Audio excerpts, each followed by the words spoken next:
everyone, and welcome to the lecture on Thomas Pynchon and Postmodernism. It's going to be a little bit of background on Thomas Pynchon, the author, and then also postmodernism as a kind of movement. And some of the ideas about postmodernism will really be applying also beyond literature into the artwork we've been looking at.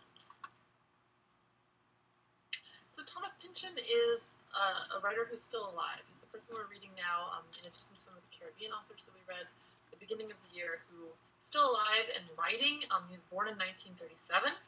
Some of his very best-known works include The Crying of Lot 49, which we're reading, Gravity's Rainbow, V, Vineland, and Mason and Dixon. So he's written a number of works, and he's continuing to write now. He's also famously reclusive, and so one of the interesting things to think about is the way that his reclusiveness kind of generates the same kind of speculation about his life that he writes about, this kind of endless speculation in The Crying of Lot 49. It's really interesting as someone sort of at the forefront of the postmodernist movement in terms of the reception of his work. I think the best example is an example from 1974 when Gravity's Rainbow received the National Book Award in 1974, and it was also unanimously voted as the winner of the Pulitzer Prize for Fiction that year by the 3 literary judges, but the overall prize committee rejected the book as unreadable. So it's really interesting, again, if you're thinking about movements in the field of literature, what are the expectations of literature, what counts as literature, how is an idea of canon put together, what makes something a good book, those kinds of questions, very much up for grabs at the time that Pynchon was writing some of his really famous works like Gravity's Rainbow. So postmodernism has many definitions, and it's a fairly diverse kind of movement. So I'm going to give you a few sort of key interesting ways that people have sort of defined and talked about it, and then pull from there some key ideas. So Arnold Toynbee is credited with the initial use of the term postmodern in 1954 to describe the rise of a new era in his description of civilization's decline. And so it's really interesting to see that this early usage is associated with a feeling of decline. And note that there are other possible candidates. Postmodernism is hard to pin down exactly when its sort of first usage was, particularly first usage in our modern sense of the term. Frederick Jameson writes that it's a dialectical model of writing full of contradictions, full of movement and agitation, and vertiginous slippage of meaning. And so I think it's really interesting to see. So Jameson is a very famous literary person in literary theory. And interesting to see this movement from not about civilization's decline, but there's still something uncomfortable about it, vertiginous, right, slippage of meaning, and there's all of these contradictions. And one of the things about postmodernism is there's often a feeling that these contradictions can't necessarily be resolved, that there is something beyond understanding, and it's not necessarily something beyond understanding that is the divine, but rather the unknowable. And then another kind of description, so the wider significance of the postmodern condition lies for Bhabha, and Homi Bhabha is a very influential cultural and literary critic, still writing now, in the awareness of that epistemological limits of the ethnocentric discourse of rationality are also the points of departure for a wide range of other dissident histories and voices, those belonging, for example, to women, to the colonized, to racial and religious minorities. I think this third definition is important because it gets at some of the significance when we talked about canon, for example, and this question of should it open up to more groups, to more kinds of writing by more kinds of people, which is one of the sort of questions implicitly asked at the beginning of this course when we read The Tempest very squarely in the canon, and then read these Caribbean poets' kind of response to it, asking what about voices that are traditionally not included in the canon of English literature. And so Bhabha is suggesting that this sort of epistemological limits, right, so this uncertainty again about what you can know, maybe that there are limits to it, maybe you can't know things for sure, and there's a huge sort of concern of postmodernism, but that it's also productive because it's points of departure for a wide range of other dissident histories. So there's this kind of multiplicity and multivocality going on in postmodernism, but it's something that can also be productive. So it doesn't have to be just civilization's decline, but maybe it's a sort of productive, generative kind of thing that opens up space for multiple dissident voices. So some key ideas, particularly in literature, but again, it's really interesting, I think, to think about how this might apply to the art you've been looking at too. So writing as a literary game, and you might think about for some of the art you've looked at, is there some way, say, the Andy Warhol's pieces are a game, or some of the Koons sculptures, right, are a game, that they're playing with the viewer or the reader. Fragmentation, absolutely. You'll very rarely see a kind of straight linear plot progression, or if it is a straight linear plot progression, as in The Crying of Lot 49, it will be full of some real problems and questions and things that can't be well explained.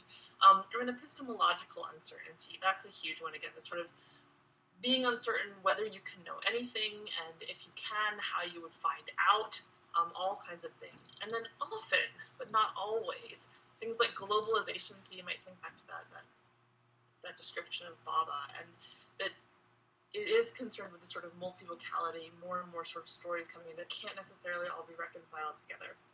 Technology, really interested in whether we're sort of in some sort of almost post-human moment, right, where people are fundamentally different from the way they were before. Alienation, for sure, and resistance. And so those are things that are very frequently there, but they don't sort of have to be the way fragmentation and epistemological uncertainty do. Some other really, really famous postmodernist authors that you might be interested in. Jorge Luis Borges, he wrote Labyrinth, 1962. This is a wonderful, wonderful series of short stories, and this is some of the earliest examples, and it's sort of this idea, again, it's sort of labyrinth, trying to find your way through, not necessarily ever finding your way out. Again, this kind of idea of epistemological uncertainty, being lost on some level.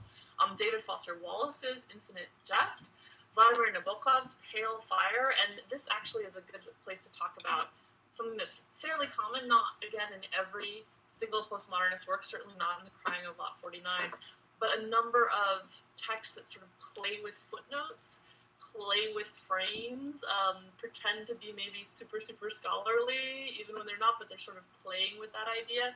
So a lot of playing with form in that way, not just in terms of being fragmentary and nonlinear, but playing with what are your expectations of the footnote and things like that. And here you might think all the way back to Tristram Shandy and ask, is Tristram Shandy in some way a postmodern novel? And if so, what would that mean?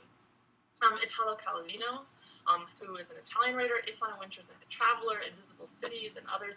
And there's some interesting pieces on sort of the lightness of Italo Calvino's postmodernism. And so this idea is it kind of a generative, chaotic, but ultimately creative and almost joyous kind of thing? Or is it a cycle of alienation and decline and despair? And I think that's one of the open questions in postmodernism. And it probably depends on who's doing the writing and who's doing the art making. So here's an example just about Pynchon specifically. This comes from new essays on Pynchon's The Crying of Lot 49, and it's an review of it. So signs expand metaphorically from the concrete to the abstract until those overwritten figures contract on literalized meditations over figuration itself, cases of meta-metaphor like the Nefastus Machine. And what this is getting at, and to think about as you're reading The Crying of Lot 49, is to think about the way signs operate, and they operate at a number of different levels, none of which are fully satisfactory, and that's kind of the point. So overdetermined signs like the horn that just like have to mean something, and they seem to like have to mean a certain thing, but then at the same time they often have multiple meanings or unstable meanings, and then especially questions with no answers, or for which the answers are less satisfactory than the questions. And so I think you can see how this all combines with really, again, epistemological uncertainty. Can you know anything? How can you know anything? How can you know that you know something? How can you know that it's actually the right thing to know? All of these kinds of questions are very much at the forefront of The Crying of Lot 49, and also postmodernism more generally, which obviously poses its own interpretive questions and problems as well. But I would invite you to see it if you think, again, going back to this idea of a literary game, that you're partly being invited to come in and play this literary game. They are very interested in the reader and the reader's kind of participation in whatever is being set up by the writer. Some other issues to think about, particularly for The Crying of Lot 49, though certainly these are also themes and concerns that show up in other sort of places for postmodernism. But gender, absolutely gender, and questions about how much gender matters, what are expectations associated with gender, texts. So there is, as you'll see in The Crying of Lot 49, trying to look for these lost kind of play texts in particular, so that this desire to sort of nail things down into an originary moment, but also how slippery those are. Substances, so alcohol, other drugs, a desire for escape in particular, you could link this back for sure to Ode to a Nightingale and wanting to sort of get away from this sort of mortal instability of meaning. Sex often in a way that is somewhat disturbing in some kind of way, maybe especially predation. It'll be interesting what you think of some of the early sections, Crying of Lot 49. And so sex is not something that's something sort of joyous and natural, but it's itself sort of full of all of these epistemological questions as well. And then the setting.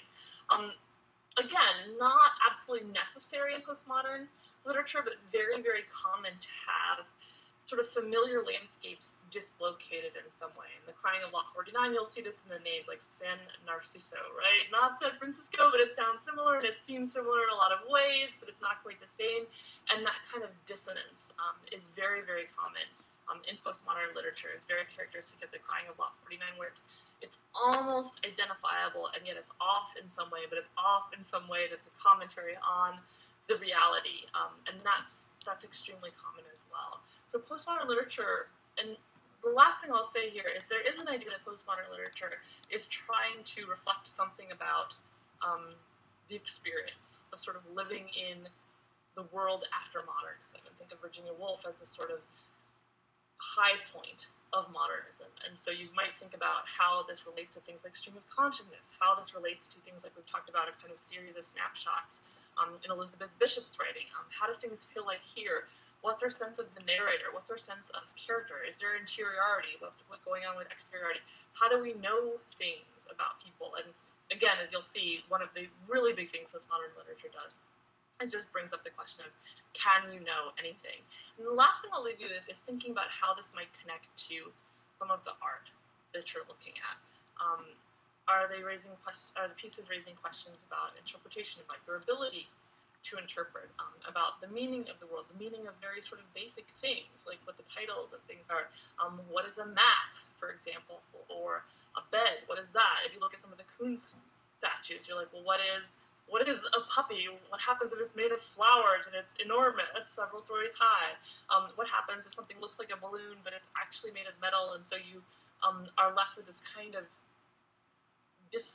things are out of joint. And again, that idea of the way setting is so often out of joint in postmodern literature, I think especially in the Crying of Lot 49.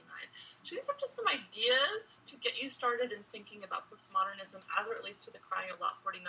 You might think about any literature you've read that you think kind of fits in here. House of Leaves, for example. Certainly some other authors you may have read, like Kurt Vonnegut, like lots of people which are fit here, and you might think about how they connect to Pynchon as you're reading him. So I'm really looking forward to your ideas next time, and I will see you very soon. Bye, everyone.